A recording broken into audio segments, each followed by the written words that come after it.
Good morning mga master. Punta po tayo mamimingwit gamit ang dalawang setup. Yan po ang ating setup. Yan.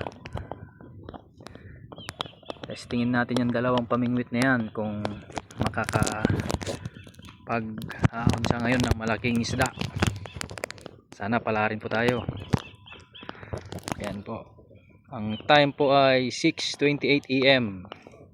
Yan, tatanggalin ko na po sa metali at let's go. Fish on mga master. Update na po mamaya.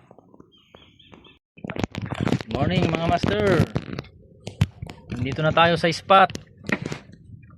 Ayun, testing natin po dito sa malapit sa papuntang Dipasolayaw.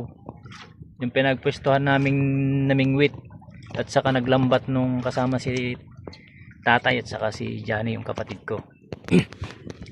So dito testingin natin dito ngayon. Gagamit natin ang ating pamain ganito.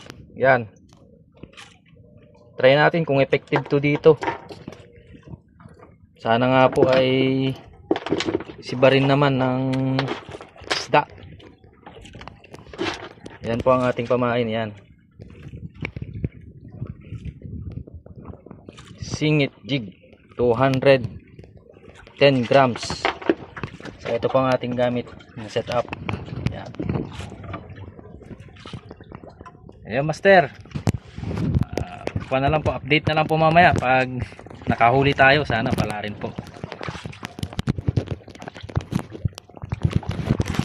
Yun mga master, update tayo. Oras 9:46 AM. Ngayon pa lang tayo nakahuli ng isa. Ayan o, dugso. Mga pang 1 kiluhan din siguro ito. Oh, yes.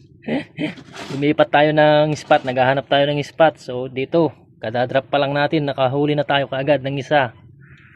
Salamat, thank you Lord. Sana makahuli pa ulit.